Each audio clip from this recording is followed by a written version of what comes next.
Why would a heart doctor go on a dating app to hunt down women?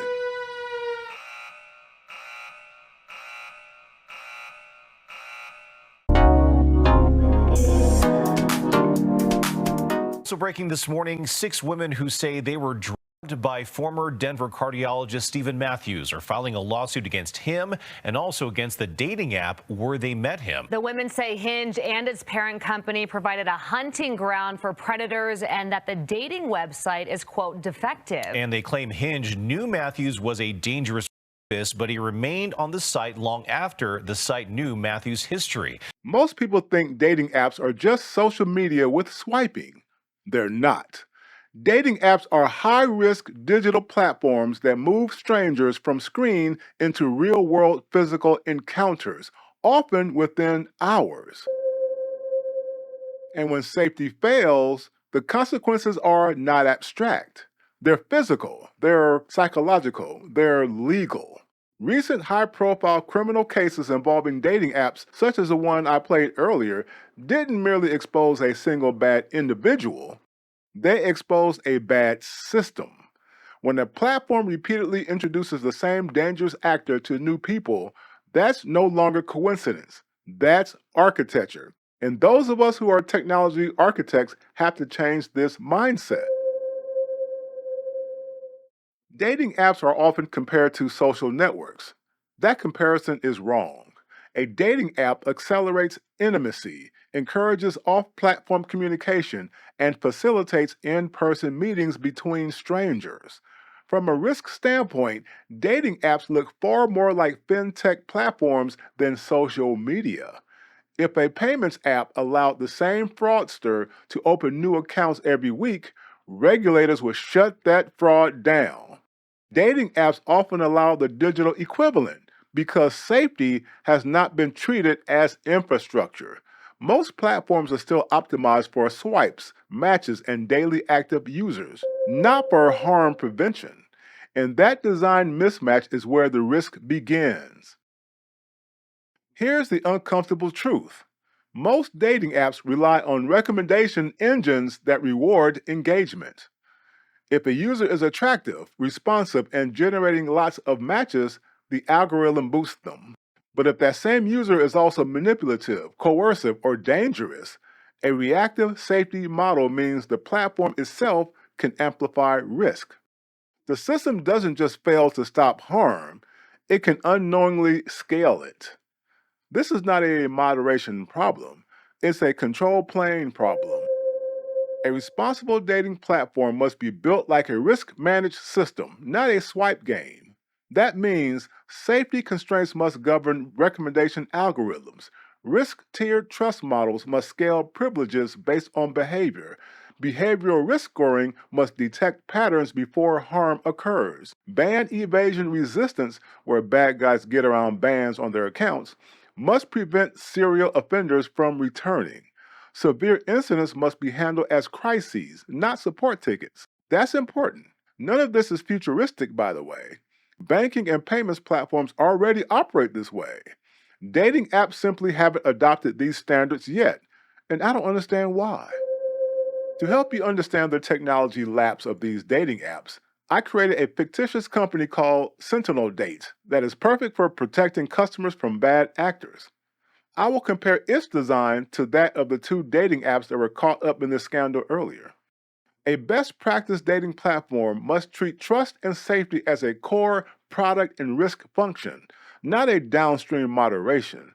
The most effective model combines risk-tiered identity assurance, not one-size-fits-all, behavioral risk scoring with strong governance and explainability, safety-weighted recommendation controls, avoid algorithmic amplification of risky accounts, victim-centered incident response with strict evidence handling, fraud and scam prevention comparable to banking-grade controls, privacy by design and AI governance to prevent safety measures from becoming surveillance, account integrity and ban evasion resistance, core controls, device fingerprinting and device binding, behavioral biometrics, ban evasion graph detection, strong re-entry prevention for severe abuse. And the outcome of that?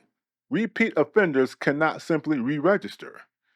Now, behavioral risk scoring with governance. What does that mean? Sentinel Date maintains a dynamic risk score per account driven by complaint density and similarity, coercive language indicators, repeated rapid escalation patterns, unusual match message velocity, inconsistent location device behavior, critical guardrails to put in place, explainable signals for reviews, regular bias testing and model drift monitoring, human in the loop for severe actions, appeal pathway with strict time SLAs.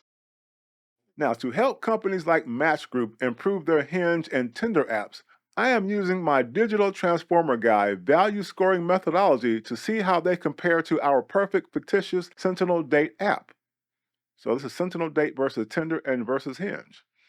Now, we're going to look at this through the lens of owner and investor value via technology effectiveness, risk reduction, and governance. So here's our scoring context and assumptions. Sentinel Date scored as a designed for purpose safety first reference platform based on the full architecture, roadmap, and governance we defined in this conversation. Tinder and Hinge scored based on publicly observable product behavior, user experience consistency, transparency disclosures, investigative journalism, and court filings, known industry patterns. That's important.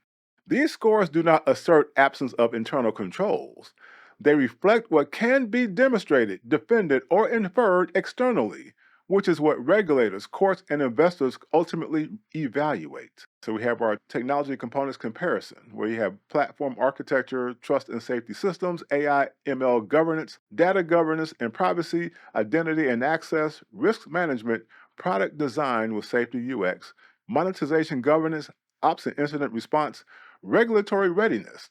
Now, on a scale of 1 to 10, well, obviously 10 being perfect, Sentinel Date pretty much scores at the top on most of these categories, if not all. Yeah, some 9s and 10s, basically.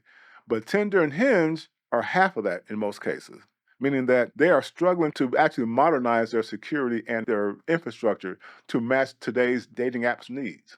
The component subtotals end up being Sentinel Date gets 96 out of 100, and that's our perfect dating app. But Tinder gets 41 out of 100, Hinge gets 43 out of 100. So this means that those ladies who sued, Match may have a point here. All right, so then we have our value dimensions comparison. 0 through 10 being our dimension here. So we have risk reduction, investor confidence, regulatory defensibility, strategic differentiation, scalability, time to value, and brand trust impact.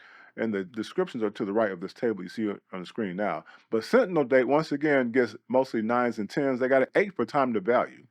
But Tinder and Hinge, again, they're scoring much less than that.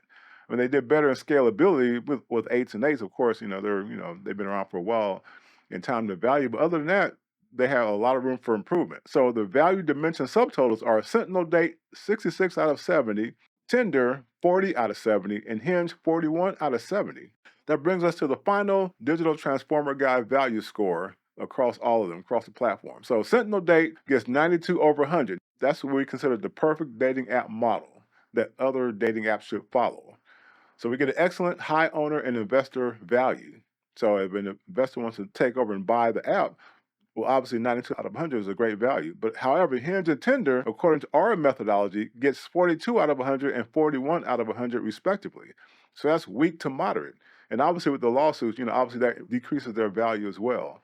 All right, then we get on to the interpretation for executives and investors. Sentinel Date, designed for long-term defensibility, lower litigation and regulatory tail risk, higher mergers and acquisition attractiveness due to auditable safety controls, explicit monetization guardrails, board-ready governance. And that's important for these dating apps. Obviously, Match bought them out years ago, of course, Tinder and Hinge, but they didn't have this kind of methodology to score their value, truly. Now, for Tinder and Hinge, strong short-term revenue performance, of course, but weak demonstrable safety architecture.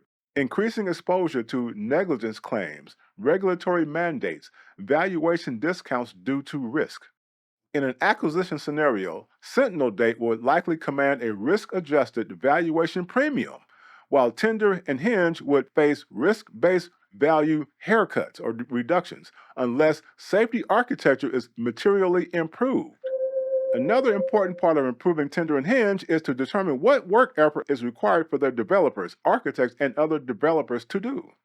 This is where agile epics help.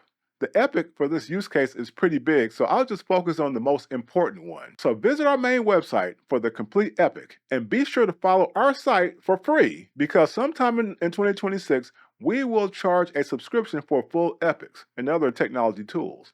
Here's the epic description for this case. Dating platforms have historically relied on engagement optimized algorithms that can unintentionally amplify harm when safety is reactive.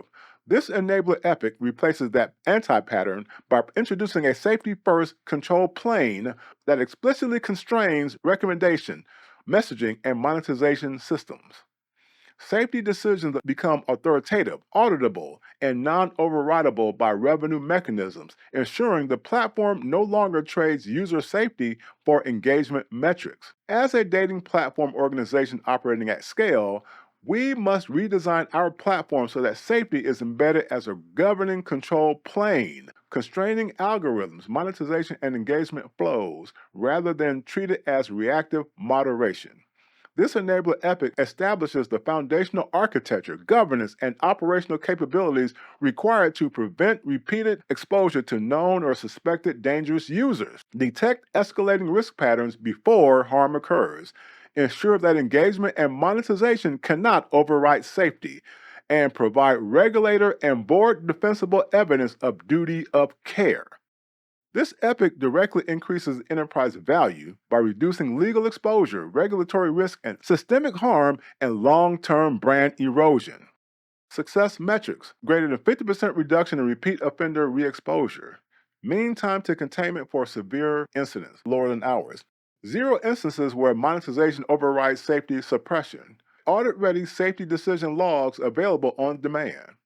Business outcomes: reduction in repeat offender incidents, faster containment of severe safety events, elimination of algorithmic amplification of risky accounts, improved regulatory defensibility and audit readiness, and increased user trust and platform credibility. Now, onto the feature: safety constrained recommendation engine. Introduce hard safety constraints into the recommendation and ranking engines so that users with unresolved credible safety signals are automatically removed from discovery and cannot be algorithmically amplified. Acceptance criteria: credible severe reports trigger immediate removal from recommendations.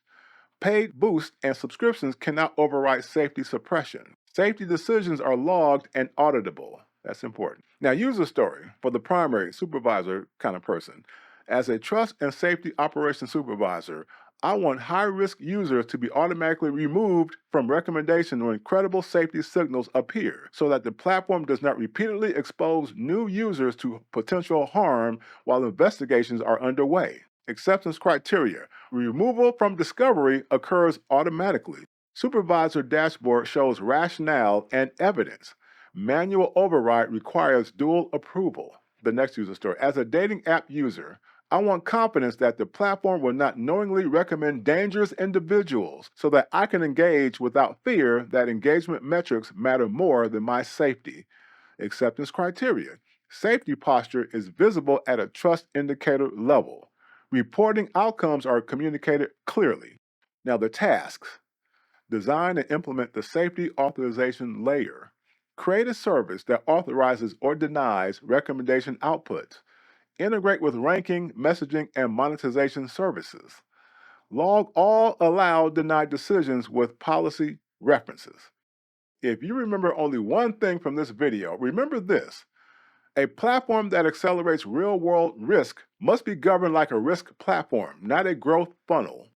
When safety is downstream of engagement, harm becomes inevitable, as the ladies who sued the cardiologist in the video earlier unfortunately discovered. This is an architectural choice. When dating app safety fails, the fallout goes far beyond public relations. It includes litigation, regulatory scrutiny, investor concern, and trust collapse. Boards increasingly ask a simple question: why didn't the system stop this earlier? And too often, the honest answer is because it was not designed to do so. Dating apps don't fail because they lack artificial intelligence. They failed because safety was never treated as infrastructure. Architecture determines outcomes. If you're an executive, architect, or regulator, this conversation is no longer optional. And if you want deeper frameworks like this, covering real world digital risk across industries, watch for my upcoming ebook, Digital Treasure Trove for Enterprise Solution Architects. Take care.